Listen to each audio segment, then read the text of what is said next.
Olá, uma boa tarde na paz de Jesus. Eu continuo me chamando Armando, para quem nos visita. Glória a Deus, bem-vindo. Aqui é o lugar onde a Igreja de Jesus se reúne cada domingo. Hoje é um domingo especial, certamente, né? Muitos estão visitando suas mães, muitas mães cuidando aí do almoço prolongado, né? Alguns aí preferindo a internet, então é um domingo em que fica mais difícil para alguns chegarem até aqui. Eu quero convidar você a abrir comigo em Mateus no capítulo 1, e hoje nós vamos, de uma forma muito especial, destacar algumas mulheres, principalmente mães, que foram destaques na história de Jesus, não só no seu nascimento, mas antes mesmo dele nascer. Então a gente vai dar uma olhada na história e olhar o papel primordial de mãe. Mateus, capítulo 1. Vamos ficar em pé para a gente fazer a leitura, mudar de posição um pouquinho.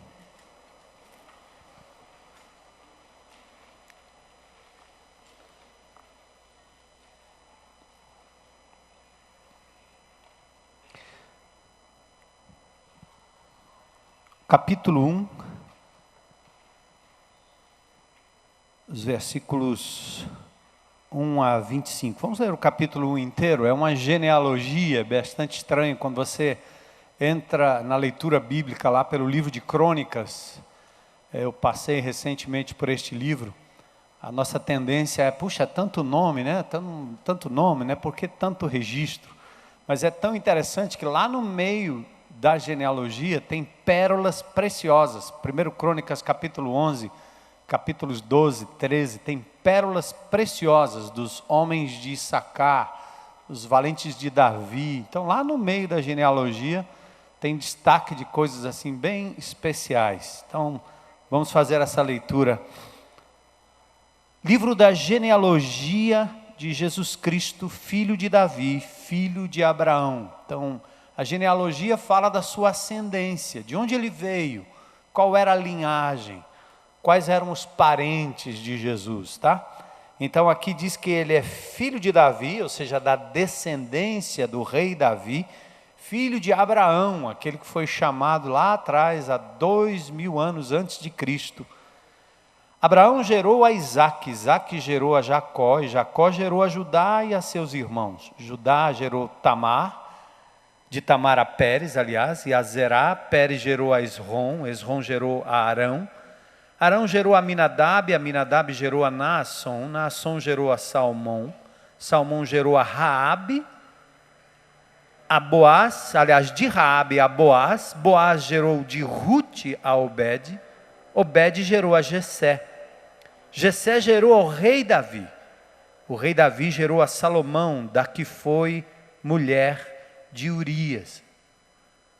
Salomão gerou a Roboão, Roboão gerou a Abias, Abias gerou a Asa, Asa gerou a Josafá, Josafá gerou a Jorão, Jorão gerou a Uzias, Uzias gerou a Jotão, Jotão gerou a Acás, Acás gerou a Ezequias, Ezequias gerou a Manassés, Manassés gerou a Amon, Amon gerou a Josias, Josias gerou a Jeconias e a seus irmãos no tempo do exílio babilônico. Depois do exílio babilônico, Jeconias gerou a Salatiel, e Salatiel gerou a Zorobabel, Zorobabel gerou a Abiúde, e Abiúde gerou a Eliaquim, Eliaquim gerou a Azor, Azor gerou a Zadok, ou Sadoc, que gerou a Aquim, Aquim gerou a Eliúde, Eliúde gerou a Eleazar, Eleazar gerou a Matã, Matã gerou a Jacó, Jacó gerou a José, marido de Maria, da qual nasceu Jesus, que se chama o Cristo. De sorte que a soma das gerações de Abraão até Davi foi 14. De Davi até o exílio na Babilônia, 14. Do exílio da Babilônia até Cristo, 14. Então aqui tem uma genealogia que traz mulheres importantes, algumas não têm nenhum nome, né? E a gente vai mencionar algumas delas. Mas olha o verso 18. Ora, o nascimento de Jesus foi assim. Estando Maria, sua mãe, desposada com José, ou seja, noiva, Antes que coabitassem ou tivessem relação, achou-se grávida pelo Espírito Santo. José, seu marido, sendo justo e não querendo difamá-la, resolveu deixá-la secretamente. Projetando ele isto, em sonho lhe apareceu um anjo do Senhor, dizendo: José, filho de Davi, não temas receber a Maria, tua mulher, porque o que nela foi gerado é do Espírito Santo. Ela dará à luz um filho, e lhe porás o nome de Jesus, porque ele salvará o seu povo dos pecados deles. Tudo isso aconteceu para que se cumprisse o que foi dito da parte do Senhor pelo profeta: a virgem conceberá e dará à luz um filho, e o chamarão pelo nome de Emanuel, que quer dizer Deus conosco. José, despertando do sonho, fez como o anjo do Senhor lhe ordenara, e recebeu a sua mulher, mas não a conheceu, até que ela deu à luz um filho, e lhe pôs o nome de Jesus. Senhor, é neste nome precioso de Jesus que nós nos reunimos aqui hoje à tarde, Senhor. Pedimos que a Tua graça, a Tua misericórdia seja derramada abundantemente sobre cada um aqui, Senhor. Especialmente queremos nos voltar agora para as mães presentes, talvez as mães ausentes, as que aqui não estão hoje. Pedimos que em nome de Jesus o Teu Espírito as visite de uma forma especial, porque reconhecemos que os dias são maus, Senhor. E talvez mais próximo do Teu amor, aquilo que pode se assemelhar mais ao Teu amor é o amor de uma mãe por um filho. O carinho, o cuidado, a dedicação, a entrega, o sacrifício. Por isso nós reconhecemos, Senhor, que num mundo mau, onde o inimigo de Deus atua, onde a família é esfacelada, onde os papéis são invertidos, onde os filhos são às vezes rebeldes, desobedientes, Senhor, à mercê do mundo e do pecado, nós ficamos imaginando o sofrimento do coração de uma mãe. Mas ao mesmo tempo, Senhor, há gozo, glória, há promessa, há poder, Senhor, para aquelas que buscam em Teu nome a esperança, Senhor, que buscam todos os dias em oração, intercederem pelos seus filhos, Senhor. Pai, muito obrigado, obrigado mesmo, Senhor, pela forma que o Senhor fez com que a raça humana se estendesse mundo afora, através da relação marido e mulher, usando o ventre da mãe como lugar gerador de vida. Nós queremos Te exaltar, Senhor. Queremos pedir em nome de Jesus que esta geração de meninas, estas crianças, as mais novas, as jovens, Senhor, não percam a esperança de que o Teu plano é perfeito e de que vale a pena se submeter ao Senhor para de verdade ver filhos dos filhos, nesta e nas futuras gerações, levando adiante o Teu nome, Senhor. Oh Pai, em nome de Jesus, que toda a aberração de relacionamento que o mundo propaga seja rechaçada em nome de Jesus, para que o padrão divino, Senhor, assuma o controle das nossas vidas, da vida da nossa nação, do nosso país, do nosso estado, da nossa cidade. Louvado e exaltado seja o Teu nome, Senhor, pelo valor que o Senhor dá não apenas à mulher, mas ao papel importante de mãe. Para a Tua glória, Senhor, é que nós abrimos a Tua palavra e refletimos nestas mulheres, pois o fazemos e pedimos em nome de Jesus. Amém. Podem sentar.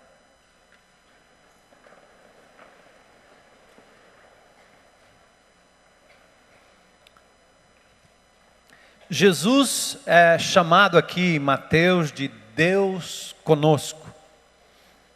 Ele deixa a sua glória, abre mão da sua divindade gloriosa. Filipenses capítulo 2 fala de um fenômeno que na teologia chama de kenosis, é oriundo do termo esvaziamento. Muitos não entendem bem o papel da pessoa do Senhor Jesus Cristo porque não compreendem como Deus decidiu levar adiante a história do resgate da raça humana e de todo o universo.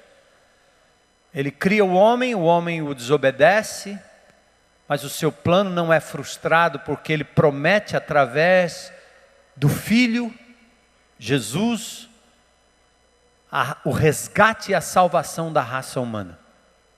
Então, Jesus é o verbo que se faz gente, ele entra na história, deixa a sua glória, assume corpo humano, achado na forma de servo. Por isso o seu nome é Emanuel, é Deus conosco, é a manifestação divina entre nós, totalmente dependente do Espírito Santo de Deus. Ele vai à cruz do Calvário, paga o preço do nosso pecado, ressurge ao terceiro dia, ascende aos céus à vista dos seus discípulos, e ele agora está à direita do Pai em majestade para um dia retornar e estabelecer o seu sempiterno reino de justiça. Mas Jesus é gente que se fez gente. Ele teria que encarnar. Em Jó tem um texto em que Jó levanta um clamor, até quase uma reclamação, dizendo: Deus, você não é homem para sentir como a gente sente.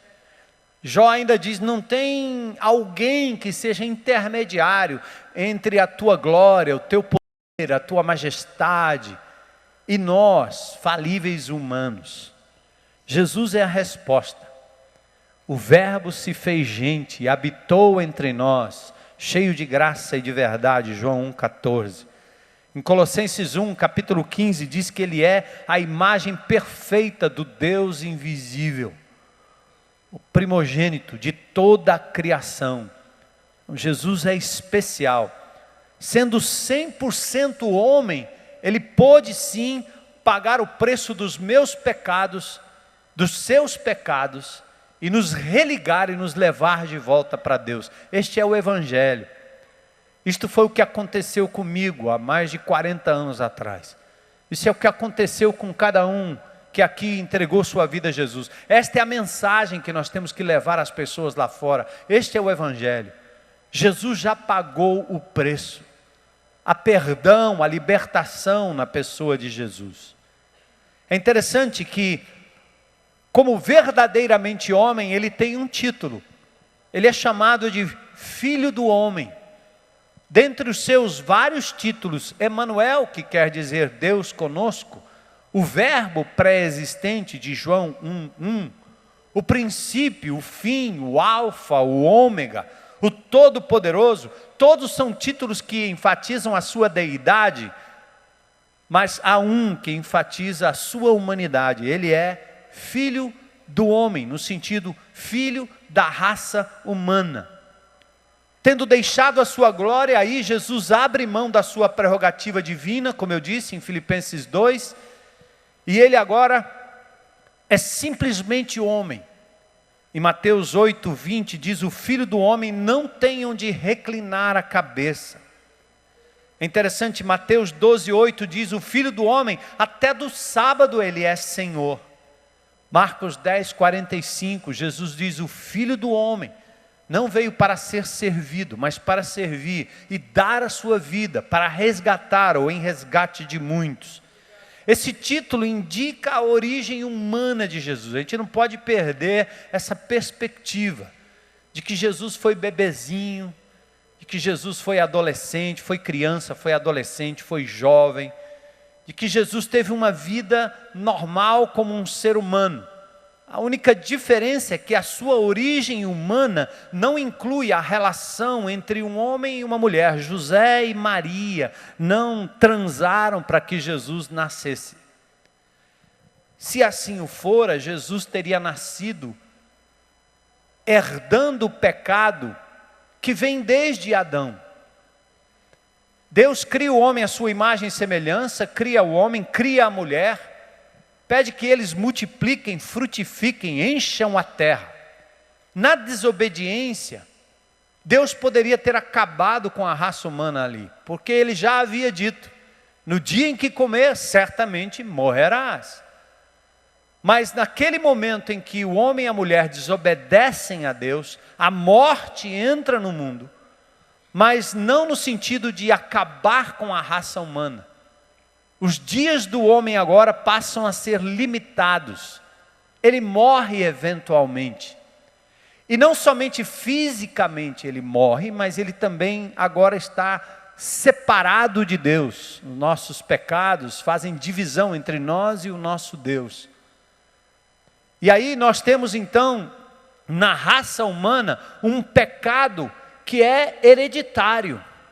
Todos nós nascemos em pecado porque pertencemos a uma raça que pecou lá atrás. Então toda criança ela já nasce concebida em pecado. A pecaminosidade ou a tendência do ser humano de fazer o que é mal, ele não aprende no dia a dia.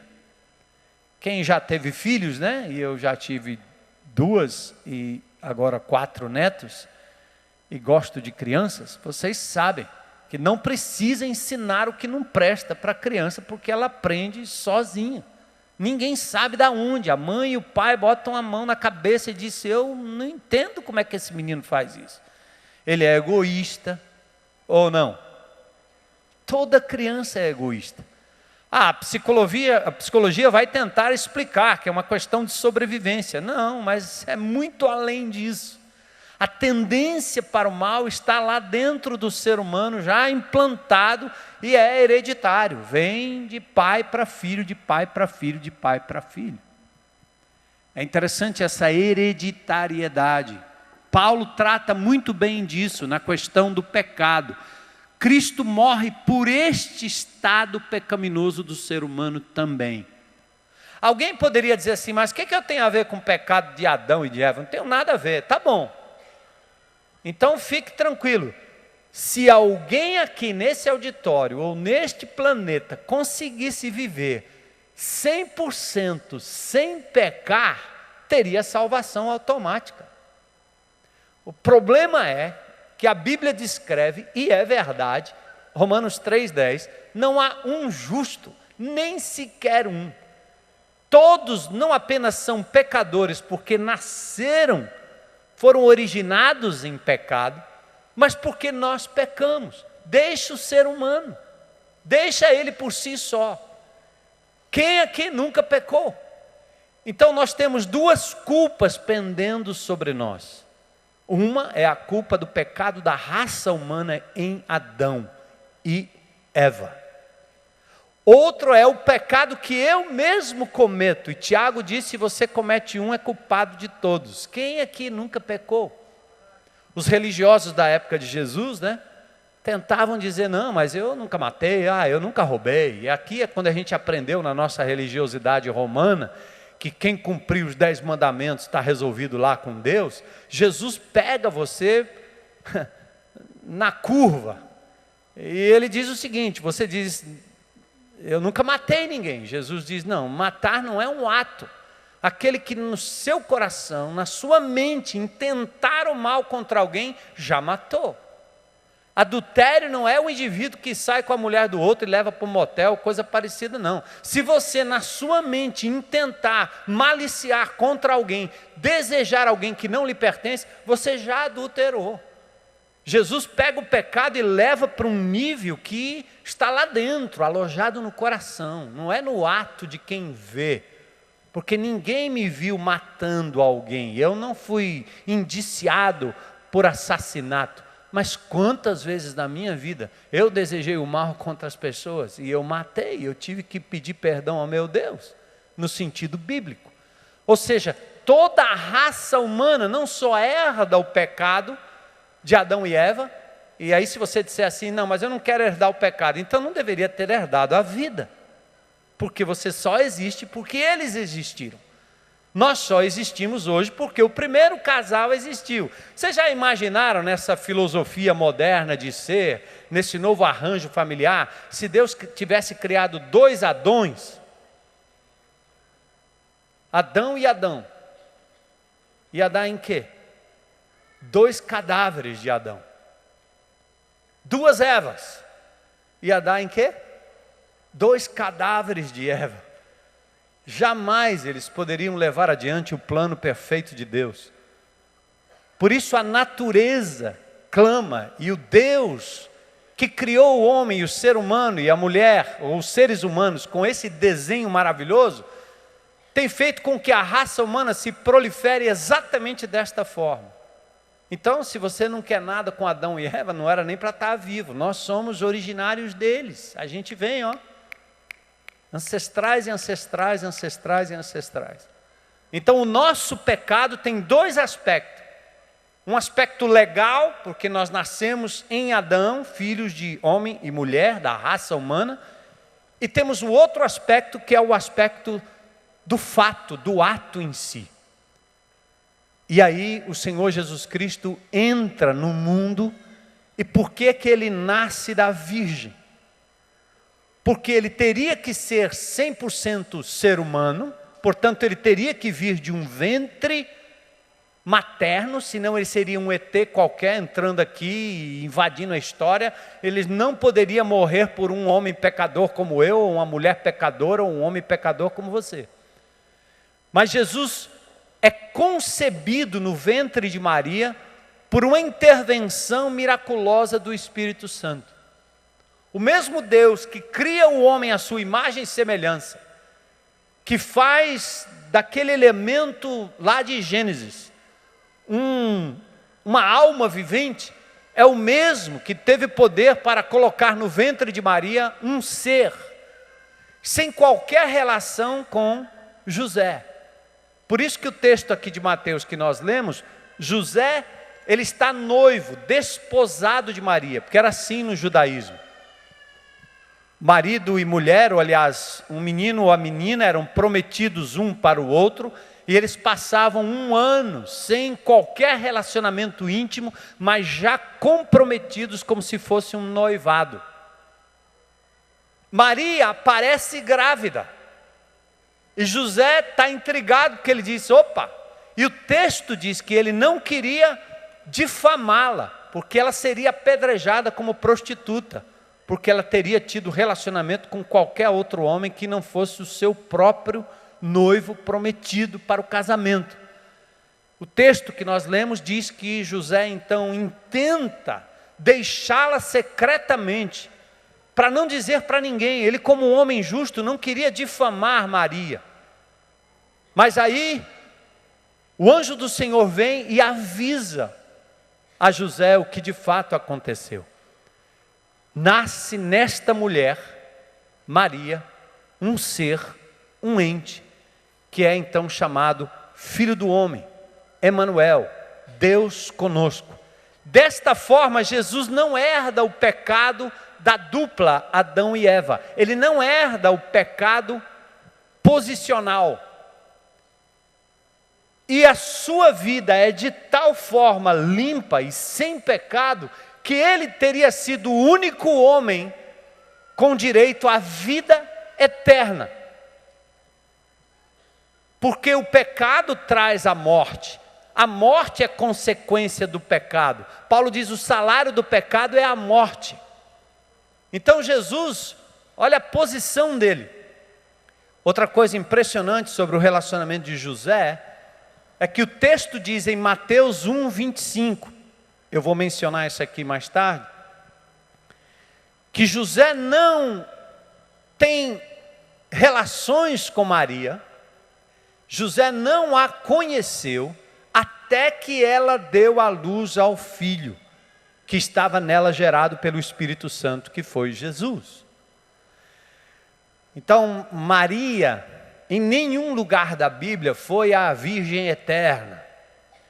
Ela concebeu sem ter relacionamento, por isso diz, a Virgem conceberá, Isaías 7,14, uma profecia de 750 anos antes de Cristo, é cumprida na pessoa de Maria. Mas quando ela dá à luz o filho, e naquela época não tinha cesárea, óbvio que ela perde a sua virgindade ao dar à luz a um filho, é natural.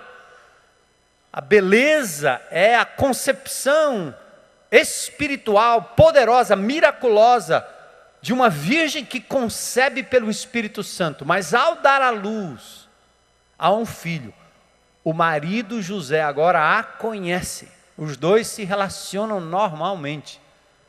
E o texto de Marcos, lá no capítulo 6, fala de Jesus e seus irmãos e irmãs. Um outro mito que nós temos. Aliás, nós estávamos vendo um canal de história, eu e Heloísa, e ela estava impressionada de ver uma coisa que historicamente é conhecida. A imagem de Madonna, da mulher que segura o bebezinho, adorada, já nos primeiros séculos, ela é a imagem de Ísis segurando o bebezinho, esposa de Osíris. É uma figura dessa virgem eterna, que entrou numa mistureba muito grande aí dentro do próprio cristianismo nos primeiros séculos. Por isso a igreja romana, sem fundamento bíblico, acredita em coisas que são folclóricas sobre Maria. Nós acreditamos em Maria, não só acreditamos na existência dela, mas acreditamos no fato de que ela foi agraciada para ser um instrumento de Deus e talvez, eu diria assim, a heroína dentre as mulheres. A mulher agraciada, um exemplo de mulher para todas as mulheres e que bem representa aqui as mães, as meninas, que podem ter na pessoa de Maria um exemplo de menina, um exemplo de mulher. Porém, nós não podemos admitir, por folclore, por tradição, ou por engano, que a gente acredite em coisas do tipo que Maria concebeu virgem e se manteve virgem e ficou virgem até o resto da vida, porque a Bíblia não diz isso. A Bíblia é católica, em Mateus capítulo 1, verso 25, você está me ouvindo aí? Anote e veja lá. Inclusive a Bíblia católica faz um comentário em Mateus 1, 25. Eu tenho Bíblias católicas na minha casa, de tradições católicas, e com comentários, que faz embaixo no rodapé um comentáriozinho dizendo assim, que ela foi virgem antes e depois do parto, é tradição da igreja. Mateus 1, 25. E não é texto bíblico. E quando fala-se dos irmãos e irmãs de Jesus que estão com Maria, durante a caminhada de Jesus aqui na terra, durante a crucificação e até no dia em que a igreja é instituída lá em Atos, uns querem chamar de primos e inventam outras histórias. E não tem nenhum fundamento linguístico para esse tipo de argumento.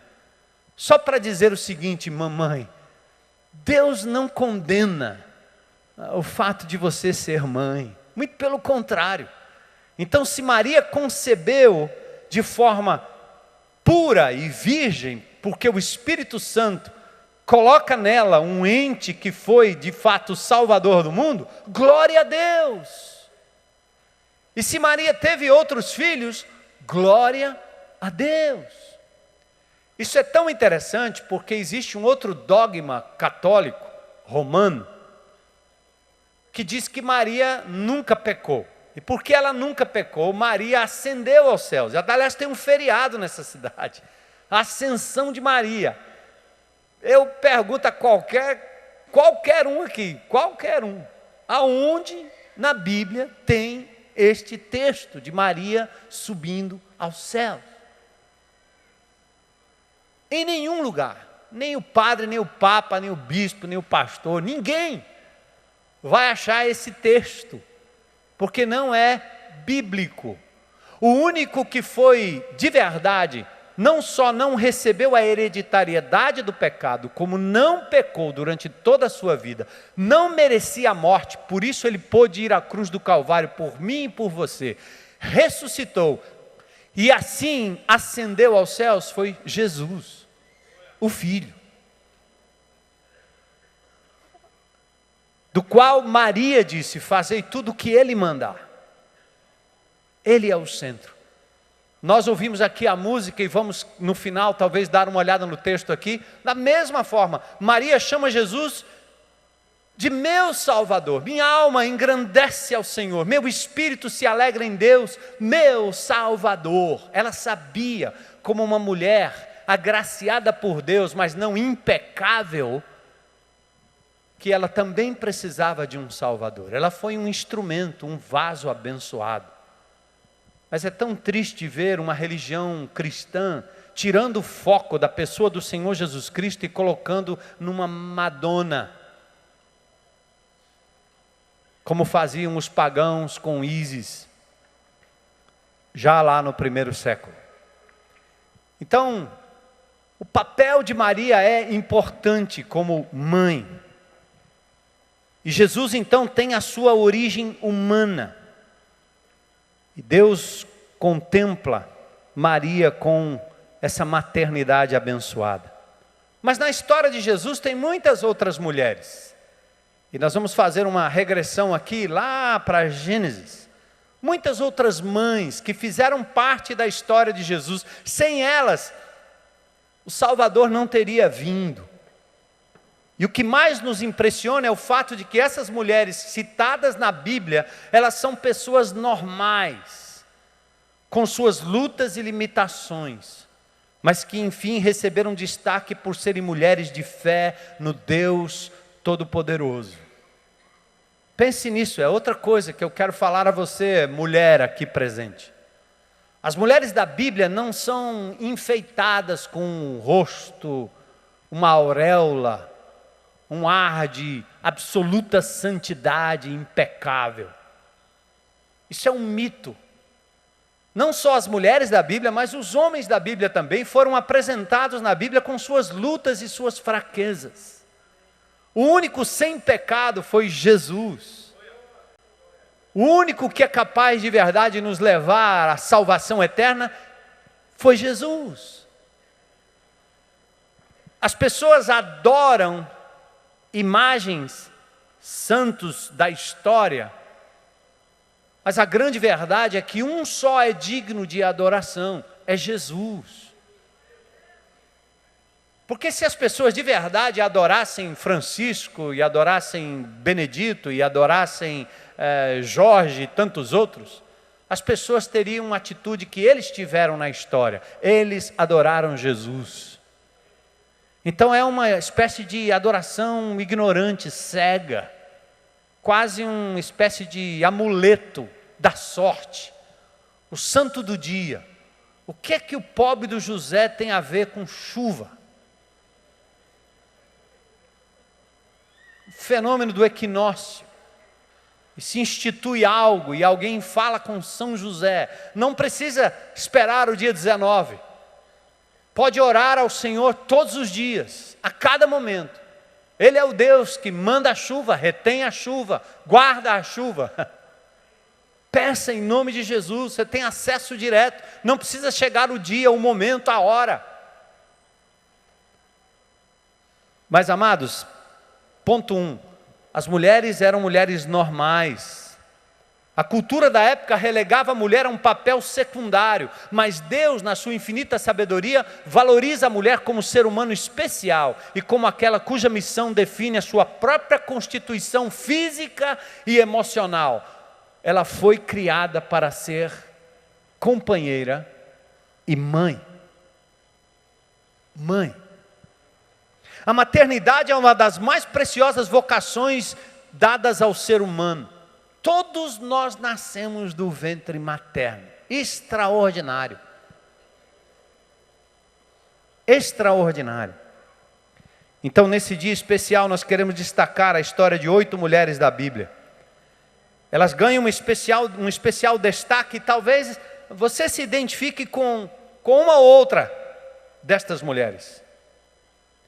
Vamos começar por Eva. Ela é mãe de todos os seres viventes. Tudo começou com ela. Gênesis 3:20 diz que o homem chama a sua mulher Eva, dá a ela o nome de Eva porque era a mãe de todos os viventes. Adão foi chamado por Deus à responsabilidade para cuidar do jardim, guardar o jardim. E isso incluía a provisão e o cuidado da sua companheira Eva.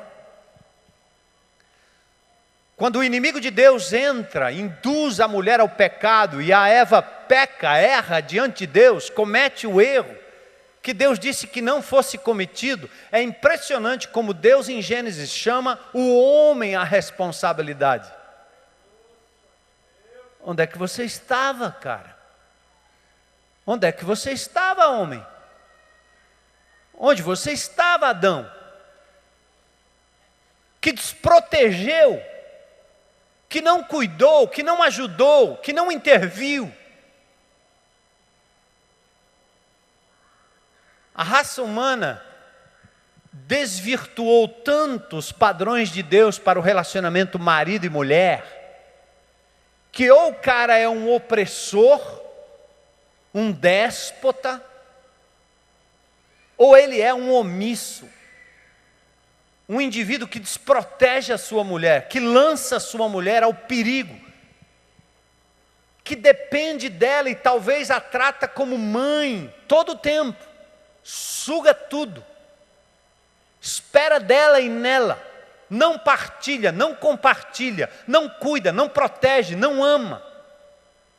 E daí, todo esse movimento feminista, tirando a mulher do seu papel mais importante, fazendo com que a mulher tenha que ser a provedora, saindo para casa para lutar por aquilo que talvez nem fosse o ideal de Deus.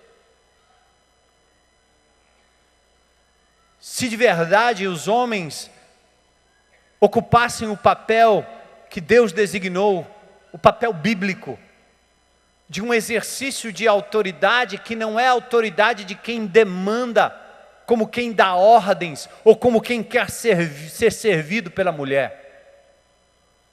Ou o papel daquele indivíduo que sai da barra da saia da mãe, casa-se e vai continuar tendo a sua mulher como se fosse sua mãe. O menino que nunca cresce, de fraldão e chupeta na boca. Omisso com a esposa, omisso com os filhos, omisso com a condução da sua casa. Por isso o mundo se revolta, por isso os jovens não querem mais nada com nada, por isso as meninas se atracam com as meninas, os meninos correm para os meninos, porque os papéis em casa são os piores possíveis. Muito desse movimento que nós temos, homoafetivo, não tem a ver com hereditariedade, não está provado, não será provado. Vamos partir para outros campos de discussão.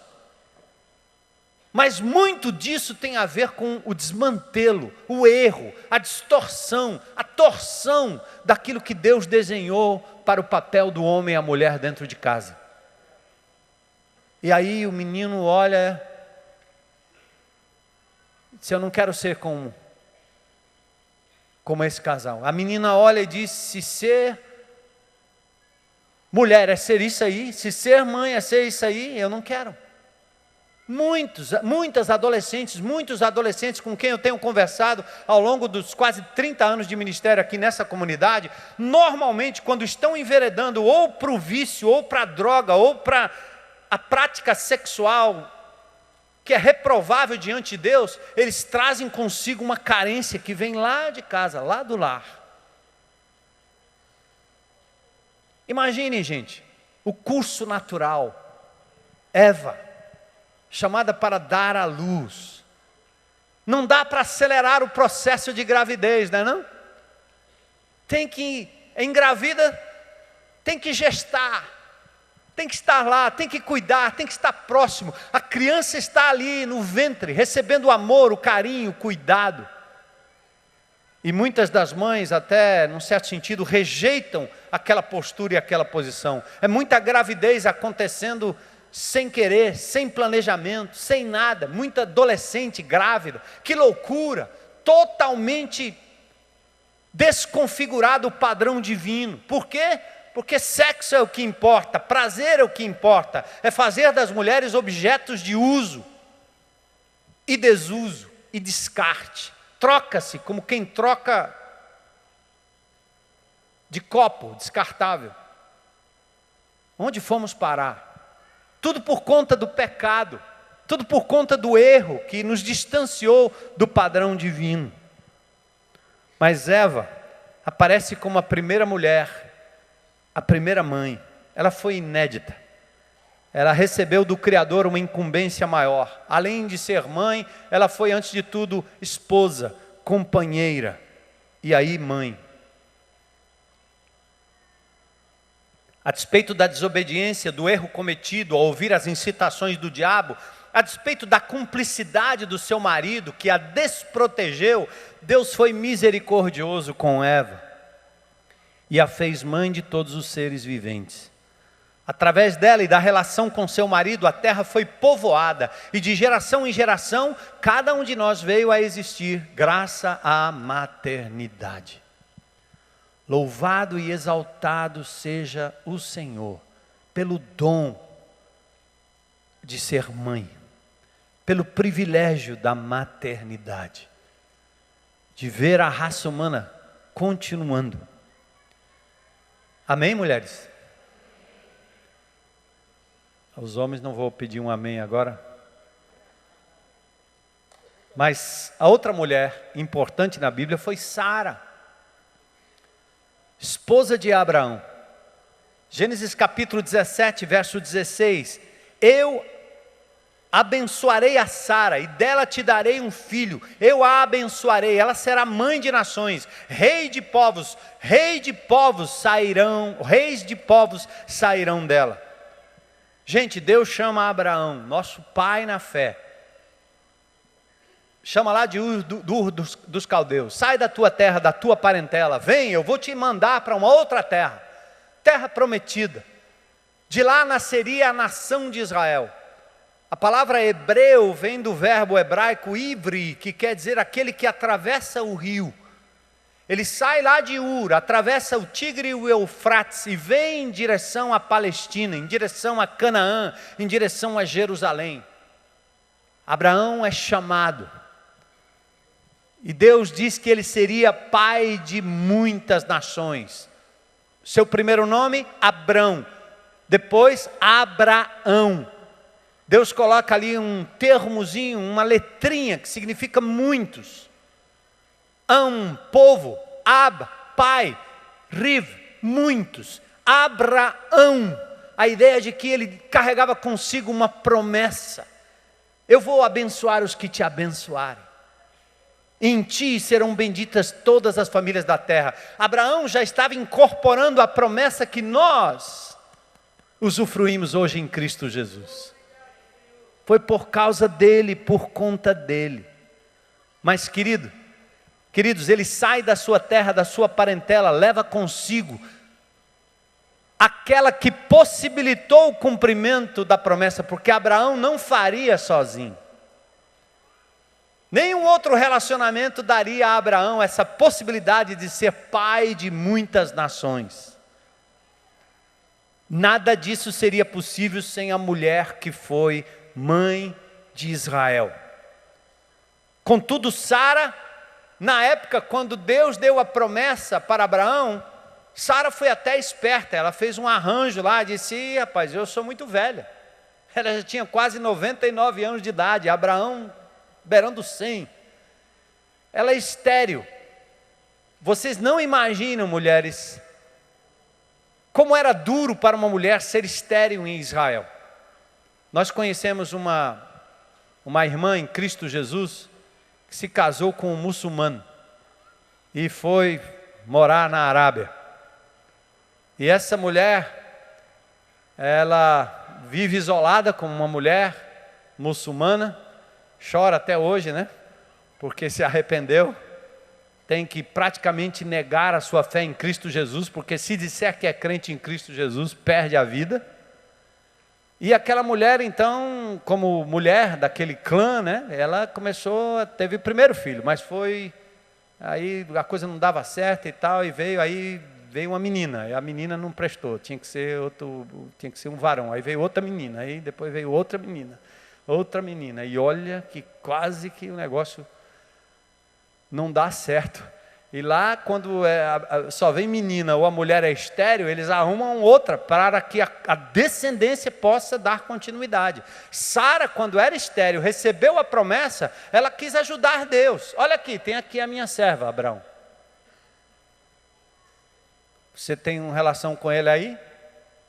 vai nascer um filho, e esse filho então será o herdeiro da promessa que Deus fez a você. Gente, é uma história, está lá em Gênesis, a história de Agar, né? A escrava. Que Sara depois ficou com raiva dela porque ela teve filho, nasceu Ismael. E essa complicação de Ismael e Isaque é exatamente essa complicação entre árabes e judeus, palestinos e judeus que nós temos lá hoje. A briga grande está aí. Exatamente veio desse arranjo de Sara. Ô Sara! Quer ajudar Deus, Sara? Calma. Se Deus disse que vai ser, mas eu sou estéril. Deus não está entendendo das coisas humanas aqui. Eu tenho que dar o meu jeitinho. Isso é muito parecido com mamãe. A tendência da mãe, ela se sente tão dona, né? Tão dona das coisas, que manipula muito, né? A tendência à manipulação também é uma tendência materna, né? Dia das Mães, vamos falar de pecado das mães, né? Mas não é de Dia das Mães, não, é de Sara, tá certo? Sara era estéril. Mas olha que interessante. Nada disso seria possível. Mas em Gênesis 17, 15 a 17, Deus disse a Abraão: de agora em diante sua mulher já não se chamará Sarai, seu nome será Sara. Eu a abençoarei, também por meio dela darei a você um filho. Sim, eu a abençoarei, dela procederão nações, reis e povos. Abraão prostrou-se com rosto e terra e riu-se de... Essa não. Deus falando e Abraão rindo. Sara também riu. Deus está com piada, senso de humor. Ele diz assim: poderá um homem de 100 anos de idade gerar filhos? Poderá Sara dar à luz aos 99 anos? O que eu gosto do texto bíblico é exatamente esse lidar com Deus, que é bem normal, simples, humano, autêntico. Quando você duvida, duvida. Quando você quer rir, vai rir. Quando você acha que não tem sentido, diga a Deus: eu não estou achando esse negócio tem sentido. Mas estou aqui, Senhor, eu me submeto, o Senhor falou, vamos ver como é que é. Por isso a Bíblia diz: o amor tudo sofre, tudo crê, tudo espera. E Sara deu à luz a Isaque, o filho da promessa. Coisa tremenda. Então eu queria encorajar vocês, mulheres, se já tentaram manipular e ajudar Deus, recua. Ora antes, entrega antes, espera antes, deixa Deus agir miraculosamente. Muitas pessoas não veem o milagre de Deus porque elas agem antes de Deus agir. Se você faz, como Deus vai fazer? Se você corre na frente, para que Deus vai correr? As mulheres de Deus são as mulheres que oram e recuam. E veem os seus maridos despencarem do orgulho, caírem do desprezo de onde quer que estejam. E Deus honra as mulheres de oração, que se submetem, que esperam no Senhor. Por isso o Salmo 27, 14 diz: espera no Senhor, seja forte, coragem, mulher, espere no Senhor. Amém? Outra foi Rebeca. Rebeca agora é a esposa de Isaque. Isaque, filho de Abraão, filho de Sara. Gênesis 25, 21. Interessante, Rebeca, assim como a sua sogra Sara, também era estéril. Isaque, seu marido, orou por ela, e Deus a concedeu, aliás, que ela tivesse filhos gêmeos, Esaú e Jacó. Pense num negócio legal. Numa época em que as mulheres eram submissas, Rebeca foi firme. Eu olho para o Velho Testamento e vejo às vezes algumas feministas dizendo: a cultura hebraica é muito machista, agora tem um levante lá em Israel que as mulheres estão querendo ir lá no Muro das Lamentações para orarem também, porque só homem que ora lá, né? Então tem uma briga e tal. Mas eu vejo as mulheres da Bíblia fazendo cada coisa que eu vou dizer. Rebeca era uma delas. Rebeca foi capaz de inverter a primogenitura dos seus gêmeos. Ela manipulou de tal forma, ela sabia exatamente aquilo que o seu esposo Isaque gostava, Isaac preferia Esaú porque gostava de comer das suas caças, e Rebeca preferia Jacó. Um jogo aí de preferência dos filhos, trouxe um pouco de confusão na relação. Então, essa foi uma outra mulher de Deus, valente, fiel, que recebeu do Senhor uma promessa e que engravidou mesmo estéril. E aqui eu quero olhar para vocês mulheres e aplicar um pouco dessa esterilidade, tá? Esterilidade aqui não tem a ver, ao meu ver, embora o texto diga isso, mas eu quero fazer uma aplicação clara. Esterilidade não quer dizer só que você não possa ter filhos. Mas eu fico pensando nas coisas estéreis da sua vida, da sua casa. Coisas com as quais você sonha. Coisas que você gostaria de ver acontecendo. E o tempo vai passando e você vai dizendo assim: seria possível agora, com tantos anos de vida, ainda ver alguma coisa na minha vida acontecendo agora, nessa idade, nesse tempo da história? Eu já perdi a esperança. Aí eu quero dizer para você, Sara não perdeu a esperança, Rebeca não perdeu a esperança, porque Deus interviu na vida delas. Então, quando você olhar para o seu filho que está estéril porque ele não creu em Jesus, seu marido que continua lhe tratando mal porque ele não conhece Jesus, quando você olha para a sua vida, seus negócios, sua casa, e você percebe esterilidade na sua vida, creia como Sara, creia como Rebeca, o Senhor vai intervir. Espera, ora e não perca a esperança. Foi assim com Sara, foi assim com Rebeca. Tem um texto de Rebeca que me chama a atenção, eu gosto demais. Rebeca era muito bonita. Isaac estava em Gerar, já fazia algum tempo. E ele estava por lá e um dia perguntaram: quem é essa aí? Ele disse: é minha irmã. Ele ficou com medo de perder a mulher bonita, né? Porque se o cara gostasse da mulher dele, mandava matar o marido, igual Davi tentou fazer, e ficava com a mulher. Ele: não, minha irmã e tal. Aí um dia Abimeleque, rei dos filisteus, em Gênesis 26, 8, estava olhando do alto de uma janela, e sabe o que ele viu? Isaac acariciando sua mulher Rebeca. E Abimeleque chamou e disse assim: seu safado, cabra sem vergonha, como é que você mentiu para mim? Eu ia cometer uma loucura, porque eu ia acabar possuindo a sua mulher, que você disse ser sua irmã, mas ela é sua mulher. E como é que eu sei que ela é sua mulher? Eu vi vocês dois se acariciando. Eu gosto demais desse texto, porque isso às vezes acontece quando o indivíduo está enamorado, logo nos primeiros dias, mas o tempo vai passando, parece que a gente vai perdendo, né, o gosto por aquelas carícias e aqueles carinhos devido na relação marido e mulher. E talvez você, filhão, mesma coisa. O tempo vai passando, já passou, você não tem mais coragem de chegar lá, dar um abraço, dar um beijo, pular no colo. É interessante como um gesto à distância indicou para Abimeleque que havia uma relação entre aqueles dois, uma relação bonita, uma relação firme, uma relação amorosa. Parabéns, Isaac. Parabéns aos Isaques aqui presentes, que ainda amam, acariciam e cuidam de suas esposas. E filhos que o fazem com a mãe. Aí depois tem uma outra mulher, Joquebede, mãe de Moisés, Êxodo 2:1. Apareceu agora um faraó que não conhecia José, e a opressão pesada sobre o povo judeu, lá no Egito. Vamos dobrar o trabalho, impor mais duros impostos, duros trabalhos. E mais, eles estão se multiplicando de tal forma que eles vão acabar nos vencendo numa batalha. Então a ordem de Faraó foi mandar acabar com os meninos, ou disse às parteiras hebreias: se nascer menina, deixa nascer, se for menino, põe num cesto, joga no rio e deixa para lá.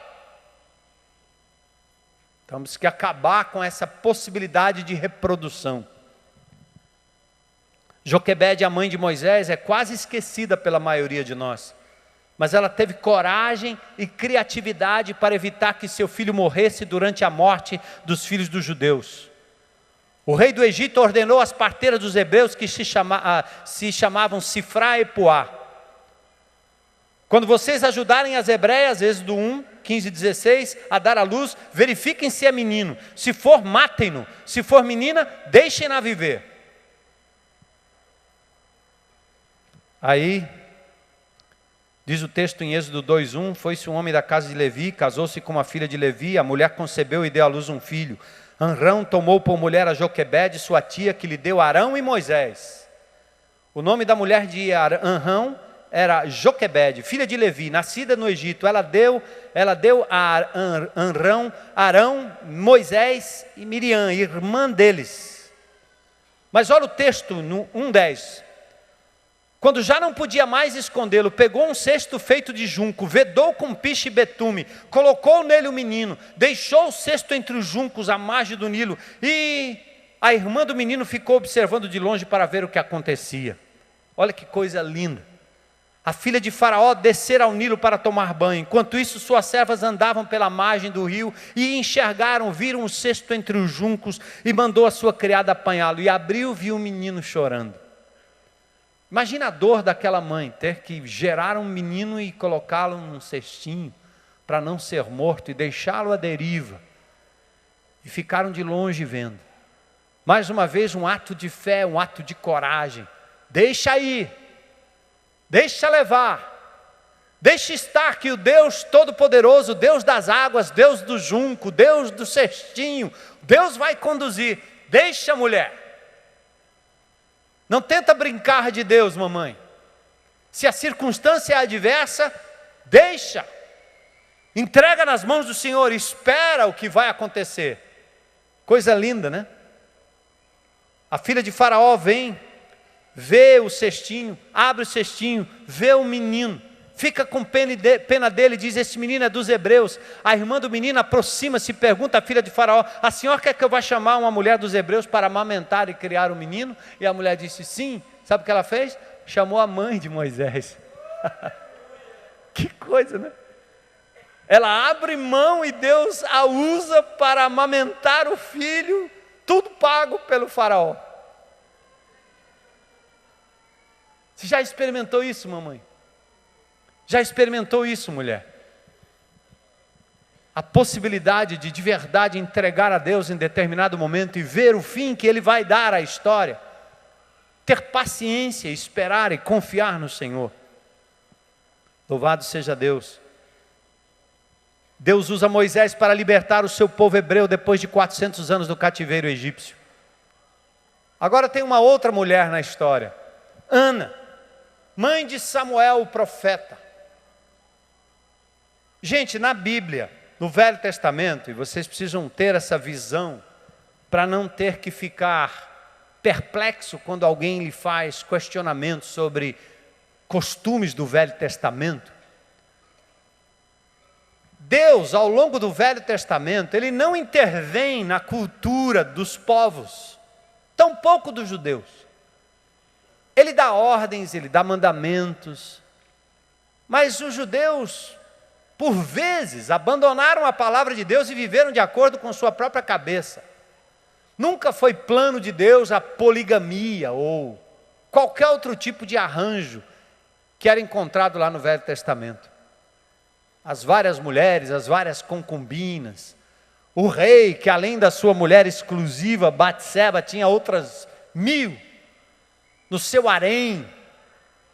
Quando um rei era visitado por uma rainha ou por outro rei, às vezes mulheres eram trazidas como presentes, incorporadas ao seu harém. Não tinha nada necessariamente da sensualidade que se percebe ou se pensa hoje. Já pensou se eu fosse um Salomão?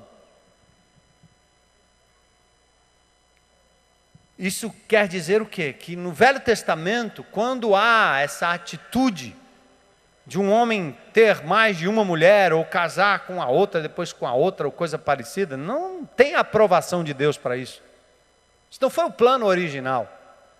E nem aquilo que Jesus lá no Novo Testamento ensina. Todo casamento monogâmico, ele é preservado e prezado pela palavra de Deus. Mas Ana, que interessante, 1 Samuel 1, de 1 a 20, houve um homem cujo nome era Eucana, tinha ele 2 mulheres, o nome de uma era Ana e da outra Penina. Penina tinha filhos, mas Ana não os tinha. Talvez por isso.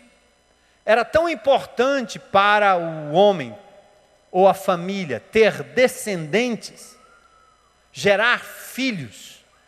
Hoje é importante ter uma casa, ter aposentadoria, ter um carro, ter coisas. Naquela época era a família, era a descendência. Então, 2 mulheres numa mesma casa, uma tinha filhos, a outra não tinha filhos. Mas o texto revela que Eucana de fato amava Ana. Mas o verso 6 diz que a sua rival a provocava excessivamente para irritar, porque o Senhor lhe havia cerrado a madre, ela não tinha filha. E no verso 10, ela com amargura de alma orou ao Senhor, chorou muito, ao ponto do profeta perceber que aquela mulher estava embriagada. Mas o texto diz que ela estava com amargura de alma, chorando muito, orando ao Senhor e intercedendo para que aquela situação fosse mudada. Olha, mais um momento em que a Bíblia mostra o estado emocional de uma mulher. Interessante. Talvez aqui a psicologia moderna chamasse de uma depressão profunda. Mas tinha um lugar onde ela ia para colocar diante do Senhor a sua mágoa, no altar de Deus, no templo do Senhor, diante lá do sacerdote, com amargura de alma. Mas o verso 19 diz: Eucana teve relações com Ana, sua mulher, e o Senhor se lembrou dela. Esse texto é fantástico. Deus ouviu as orações daquela mulher. Assim como Deus quer ouvir as suas orações, e de repente olhar para a sua causa, justa diante do Senhor, colocada diante dEle, seja em amargura de coração, em dureza, em sofrimento, em tristeza. Mas o texto diz: passado algum tempo, Ana concebeu e deu à luz um filho e chamou Samuel, dizendo: eu pedi do Senhor. Ana tem uma história comovente. Ela continuou orando. Mas interessante, gente, quando ela recebe aquele filho, ela tem uma atitude exemplar. Ela devolve o filho ao Senhor. Ela dedica aquele filho para ser do Senhor. Ela o leva ao templo, entrega ao sacerdote.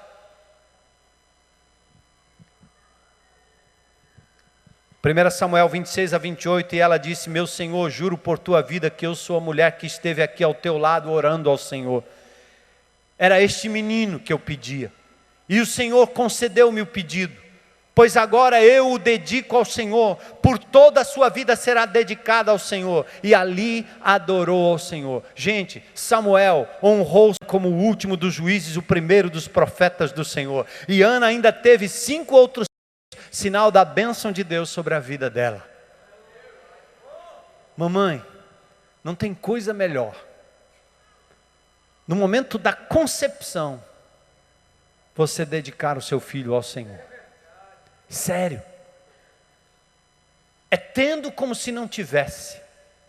É compreendendo que quando o Senhor lhe permite que um ente venha no seu ventre, ou que ele seja colocado na sua casa por adoção, você é uma guardiã, uma administradora do bem que é do Senhor. Entende? É como se você fosse contratada para ser uma zeladora da casa, do condomínio, que não te pertence, mas pertence ao Senhor. Mas só não te pertence o dia que você entregar, porque enquanto você o mantiver como seu, você vai sofrer. Você não é Deus, você não tem controle do futuro, você não sabe o dia do amanhã. Por isso, como essas coisas pertencem ao Senhor, entrega ao Senhor. Mamãe, entrega. Entrega aquele que virá, entrega aquele que veio. entrega aquele que está por vir, entrega e deixa o Senhor devolver na sua mão, como devolveu para Joquebede, e você cuida, mas lembre-se, é de Deus, eu lancei nas águas. E com relação a Ana, entrega para a expansão do reino de Deus. Eu penso em vocês aqui, mães, mulheres de Deus, discípulas de Jesus. Nós vamos criar filhos para quê? Para o tráfico? Para a política? Para as artes? Para o comércio? Para os negócios? Para uma mulher? Para um homem? Ou nós vamos criar filhos para a glória de Deus? Gerar filhos para a continuidade do reino de Deus? Colocando cada dia essas crianças nas mãos do Senhor, devolvendo-o ao templo. E aqui eu chamo a atenção para uma outra coisa importantíssima. Muitos pais evangélicos gastam horas, dias, recursos, ensinando aos seus filhos todas as artes para a sobrevivência neste mundo que passa, mas pouco fazem para modelar Cristo na vida das crianças. Não leem a Bíblia com seus filhos, não modelam Jesus para os seus filhos, não priorizam a vida de Cristo. O importante é que o menino tenha toda a tecnologia do mundo, seja expert em tudo que o mundo tem para oferecer, para que ele seja um grande homem, uma grande mulher, diante de quem? Nas mãos de quem? Busque em primeiro lugar o reino de Deus e a sua justiça, e as demais coisas serão o quê? Acrescentadas. Glória a Deus. Faz isso, mamãe.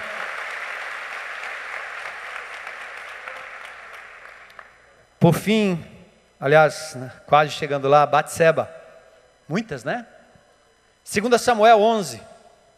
Batseba foi cobiçada pelo rei Davi. Talvez pela prerrogativa de rei, eu não sei direito se Davi obrigou aquela mulher a vir ao encontro dele, ela não tinha alternativa, ela foi seduzida pelo rei Davi, que depois mandou matar seu marido Urias. Não se sabe sobre a possibilidade de Batseba ter evitado a sedução do rei ou não. O fato é que ela concebeu uma criança, fruto de uma relação ilícita, mas que morreu em seguida, para castigo de Davi e da própria Batseba. Quem sabe? Deus não permitiu que aquela criança vivesse por muito tempo. Contudo, foi a mesma Batseba, agora na qualidade de mãe legítima, que deu à luz ao seu segundo filho, e o seu nome, Salomão. Amado por Deus, tornou-se o mais poderoso e o mais sábio rei em Israel.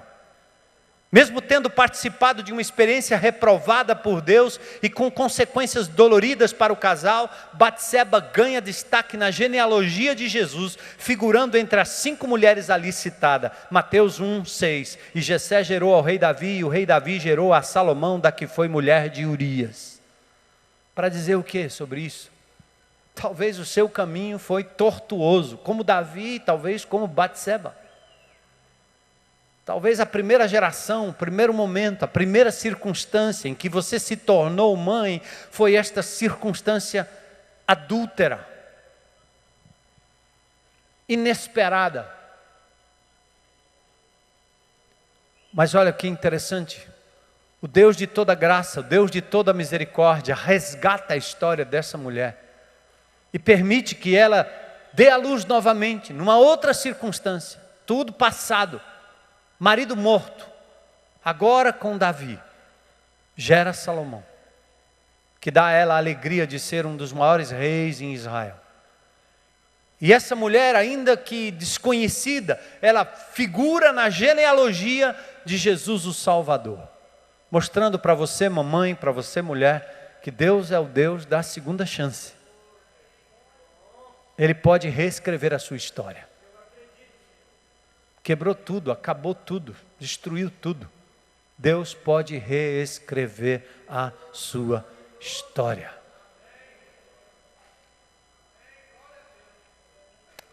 Por fim, aliás, antes da última que nós já falamos no início, Isabel, mãe de João Batista.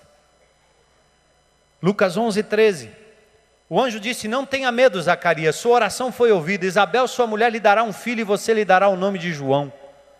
Elizabeth também foi uma mulher estéril, que experimentou o favor divino ao conceber e dar à luz um filho. Seu marido foi tão incrédulo quanto ao milagre que ele ficou mudo e teve que escrever numa tabuinha o nome do filho, João. Assim como fez Ana, Elizabeth dedicou o menino a Deus e se tornou, a exemplo de Samuel, um grande profeta, o precursor do Messias. Elizabeth foi ainda agraciada com a visita de Maria, quando esta estava grávida daquele que seria o Salvador do mundo. Elas se encontram. Lucas 1:39-45, naqueles dias Maria preparou-se e foi depressa para uma cidade da região montanhosa da Judéia, onde entrou na casa de Zacarias e saudou a Isabel. Quando Isabel ouviu a saudação de Maria, o bebê agitou-se no seu ventre e Isabel ficou cheia do Espírito Santo. Sabe o que é isso? Uma mulher grávida, na frente de Maria, grávida do Salvador Jesus. Ela se enche do Espírito, o menino se agita dentro dela, tem algo poderoso acontecendo. O reconhecimento. Ela diz: mas por que sou tão agraciada a ponto de me visitar a mãe de meu Senhor? Logo que a sua saudação chegou aos meus ouvidos, o bebê que está em meu ventre agitou-se de alegria. Feliz é aquela que creu que se cumprirá aquilo que o Senhor lhe disse. Leve o seu filho o mais próximo possível da pessoa do Senhor Jesus Cristo. Encha-se do Espírito de Deus. E seja precursora como mãe, como mulher. Como foi João, como foi Isabel, do Messias, de Jesus, para que ele entre na vida das pessoas da sua família, do seu condomínio, do seu trabalho, do seu lugar de relacionamento, mulher. Você foi levada para lá por Deus para ser uma evangelizadora da paz, do poder, da graça de Jesus. Leve, chegue próximo. E por fim, Maria, jovem humilde, filha de camponeses, mas Deus a presenteou com a miraculosa concepção pela obra criadora do Espírito Santo. As circunstâncias foram antecipadas, aliás, as circunstâncias do nascimento foram antecedidas por vergonha e possibilidade de difamação, não fora pela sua coragem e aceitação da vontade de Deus e do amor incondicional de José, exemplo para todos nós. Maria foi mãe agraciada que confiou no poder de Deus, recebeu a promessa da atuação do Espírito Santo e concebeu o Filho Divino, a quem chamaria de meu Salvador. Ela foi mãe de outros que estão mencionados na Bíblia sem nunca perder a validade da sua concepção virginal. Marcos 6:3 diz: não é este o carpinteiro, filho de Maria, irmão de Tiago, José, Judas e Simão, e não estão aqui conosco as suas irmãs?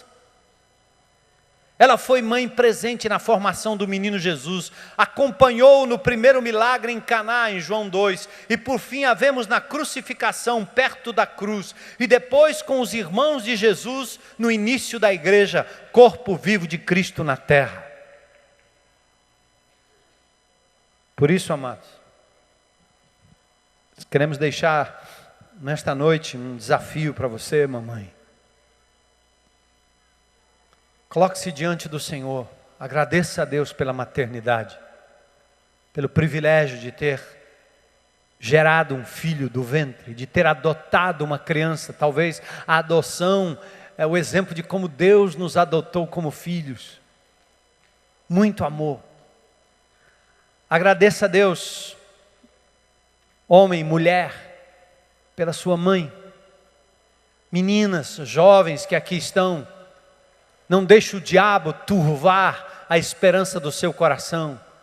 Não deixa ele colocar uma caricatura feia da obra de ser mãe, que é gloriosa e é dada por Deus.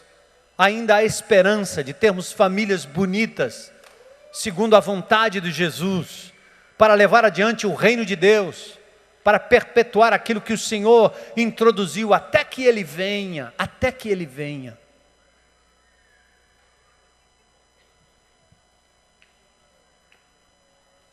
Vamos orar?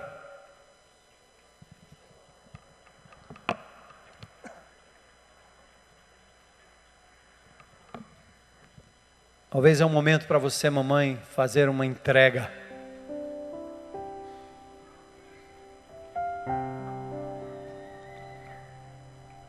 É um momento para você abrir mão de tanta preocupação em excesso. Por que você está abatida? Por que o desespero? Por que o medo do futuro? Entrega nas mãos de Deus. Eu sei que talvez você esteja sofrendo em alguma instância aí da sua vida. Vamos colocar isso também diante de Deus, vamos. O Senhor assume o controle dessa situação. Lembra-te da tua serva. Diga isso para Ele. Lembra-te da tua serva, Senhor. Age, eu abro mão, eu dou um passo para trás.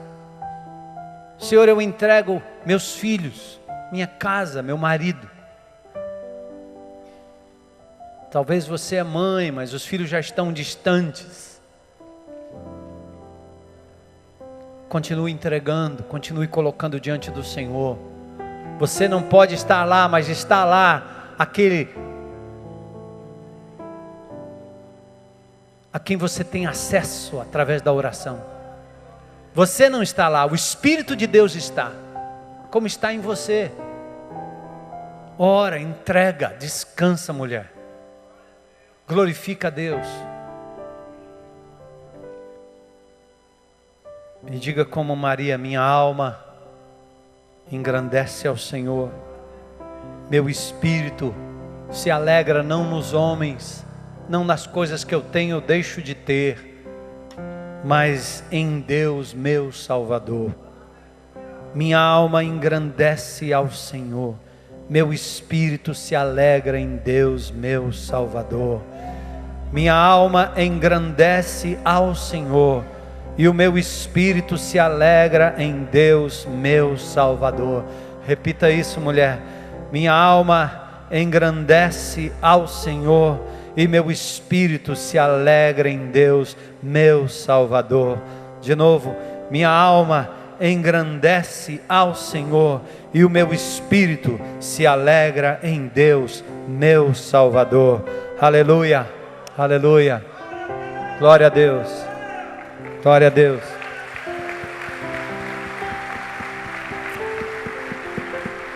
Feliz Dia das Mães.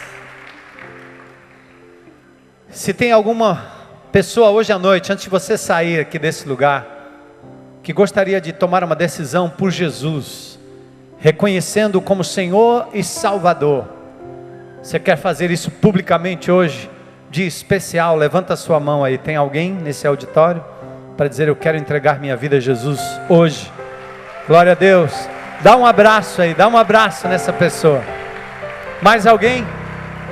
Tomar uma decisão pública por Jesus é reconhecê-lo como único Deus, Senhor e Salvador, único Salvador. Mais alguém? Mais alguém? Vamos ficar em pé? Vamos cantar?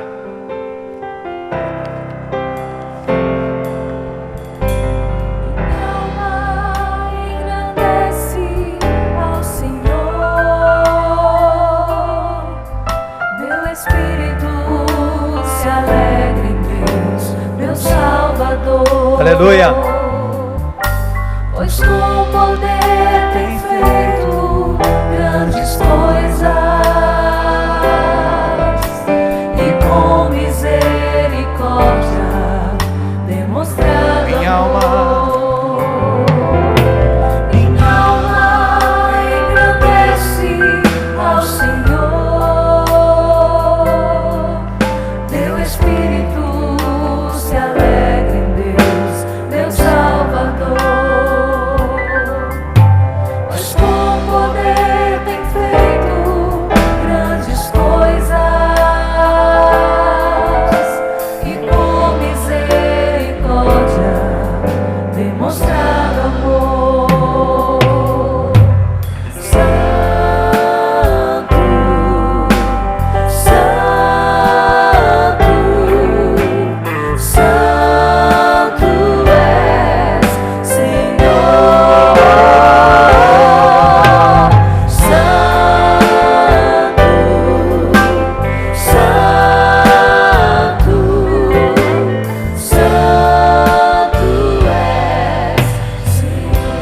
Queridos, eu me lembrei de uma coisa que é fruto de oração e coincide com esse dia maravilhoso.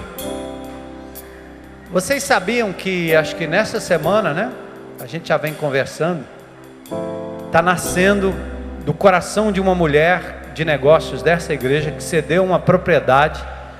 Nós estamos começando a primeira casa de recuperação para mulheres. Certo? Manu, vem cá, Manu.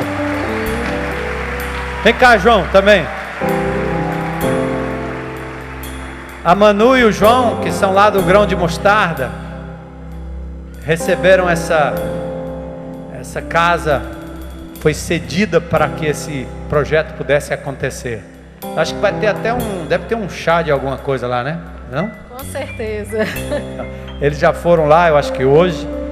E é uma forma da gente abençoar e recuperar essas mulheres que foram entregas ao vício e às drogas, né?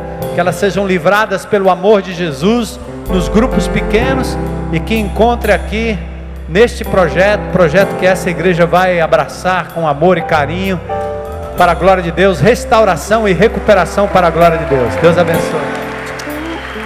Valeu, João.